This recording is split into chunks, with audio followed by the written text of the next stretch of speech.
আসসালামু আলাইকুম রহমতুল্লাহি ওয়া ছেলেমেয়েরা, আশা করি তোমরা সবাই ভালো আছো।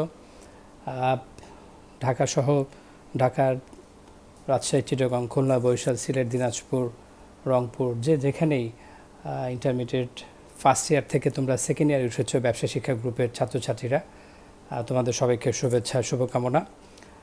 ছেলেমেয়েরা, তোমরা ব্যবসা শিক্ষা গ্রুপের ছাত্রছাত্রীরা সবাই জেনে খুশি হবে, আমাদের ফার্স্ট পেপারে যেমন 2টা আর্থিক বিবরণী ছিল বাধ্যতামূলক, আমাদের সেকেন্ড পেপারও কিন্তু 2টা আর্থিক বিবরণী বাধ্যতামূলক থাকবে।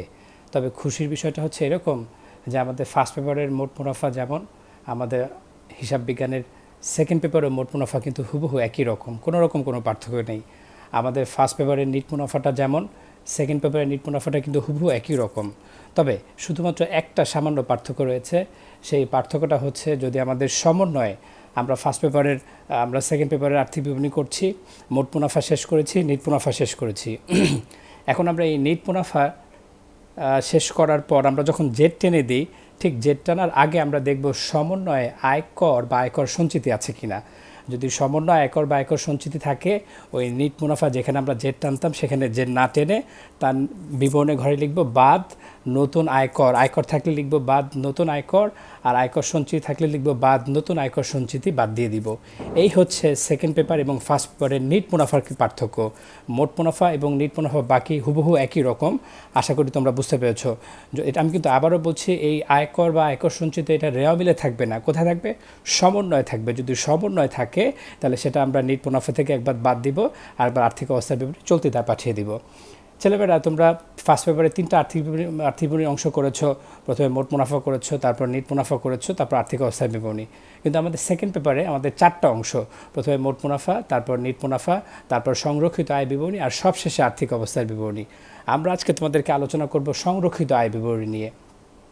ছেলেমেয়েরা, সংরক্ষিত আয় বিবরণীর প্রথমে আয়ের অংশ, নিট লাভ বিগত বছরের, নিট লাভ চলতি বছরের, আয়কর সঞ্চিতি, আয়কর ফেরত, আয়কর রেয়াত, আয়কর প্রত্যর্পণ, এগুলো সব রেওয়া মিলের ক্রেডিট পাশে থাকবে। আর সমন্বয়ে 2টা এন্ট্রি আসবে। সমন্বয় থেকে যে কোনো প্রকার তহবিল হতে উত্তোলন বা হ্রাসকরণ, আর দাবিহীন লভ্যাংশের অবলোপন। সবাই আমার সাথে সাথে আমাকে পড়া দিবে এবং নিজে নিজে আবৃত্তি করবে। আবারও বলবে সবাই আমার একসাথে, নিট লাভ বিগত বছরের, নিট লাভ চলতি বছরের, আয়কর সঞ্চিতি, আয়কর ফেরত, আয়কর রেয়াত, আয়কর প্রত্যর্পণ, এই এন্ট্রিগুলো থাকবে রেওয়া মিলের ক্রেডিট পাশে। সমন্বয় থেকে 2টা এন্ট্রি আসতে পারে সর্বোচ্চ সংরক্ষিত আয় বিবরণীর আয়ের অংশে। সেটা 2টা হচ্ছে, একটা হচ্ছে যে কোনো প্রকার তহবিল হতে উত্তোলন বা হ্রাসকরণ, আর দাবিহীন লভ্যাংশের অবলোপন। সবাই বুঝতে পেরেছো কিনা বলে? এটা 2টা সমন্বয় থেকে। এবার আমরা বাদ ব্যয়সমূহে কোন এন্ট্রিগুলো আসবে? ব্যয়সমূহ আসবে হচ্ছে আয়কর, লভ্যাংশ, লভ্যাংশ প্রদান, অন্তর্বর্তীকালীন লভ্যাংশ। আয়কর, লভ্যাংশ, লভ্যাংশ প্রদান, অন্তর্বর্তীকালীন লভ্যাংশ, এই 4টা থাকবে রেওয়া মিলের ডেবিট পাশে, যেহেতু ব্যয়ের এন্ট্রিগুলো। আর সমন্বয় থেকে যে কোনো সর্বোচ্চ 2টা এন্ট্রি আসবে। একটা হচ্ছে যে কোনো প্রকার তহবিল স্থানান্তর, গঠন, তৈরি, সৃষ্টি, অর্পণ, এগুলো যে কোনো একটা নামে থাকবে। যে কোনো প্রকার তহবিল স্থানান্তর, গঠন, তৈরি, সৃষ্টি, অর্পণ। আর দ্বিতীয়টা হচ্ছে শেয়ার মূলধনের উপর লভ্যাংশ ঘোষণা, যেটাকে আমরা লিখব প্রস্তাবিত লভ্যাংশ।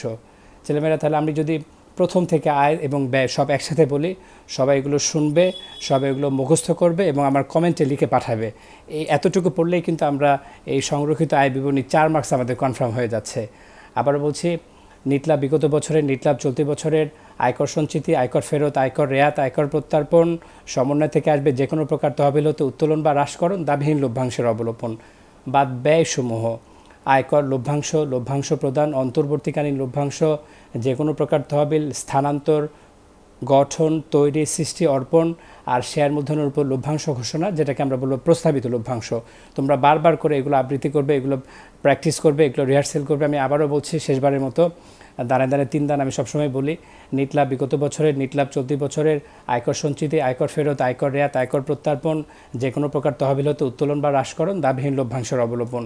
বাদ ব্যয়সমূহ হচ্ছে আয়কর, লভ্যাংশ, লভ্যাংশ প্রদান, অন্তর্বর্তীকালীন লভ্যাংশ, যে কোনো প্রকার তহবিল স্থানান্তর, গঠন, তৈরি, সৃষ্টি, অর্পণ, আর সবশেষ এটিটা হচ্ছে শেয়ার মূলধনের উপর লভ্যাংশ ঘোষণা, যেটাকে আমরা লিখব প্রস্তাবিত লভ্যাংশ। ছেলেমেয়েরা, এই ভিডিও যাদের কাছে পৌঁছে যাবে সবাই এগুলো পোস্ট করবে এবং আমাকে কমেন্টসে লিখে পাঠাবে। যার যেখানে সমস্যা আমাকে জানাবে।